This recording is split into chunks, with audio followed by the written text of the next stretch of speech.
And in today's video, I'm going to be showing you guys how you guys can ask question on Instagram. Now, if you guys have seen poll on like Instagram story which your friend has uploaded or which any celebrity has uploaded asking question, it says ask me a question thing. Well, I'm going to be teaching you guys how you guys can also add like that kind of question thing on your story.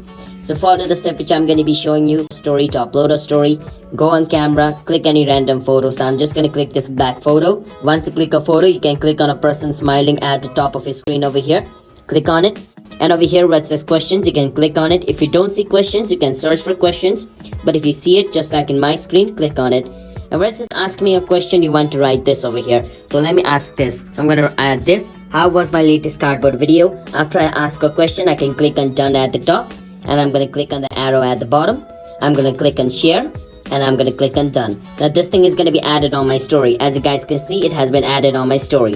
Now I can click on tag something to give my answer. So let's say I want to give answer to my own question. I'm going to say it was nice, and I click on send. And basically the message has been sent to myself, which means I just wrote a message to myself. All right, that's why I didn't get any notification. But if my friends write any answer over here, I'm gonna get their answer on my message bar over here. All right, so don't worry about it. So yeah, that's basically how you guys can ask a question on Instagram.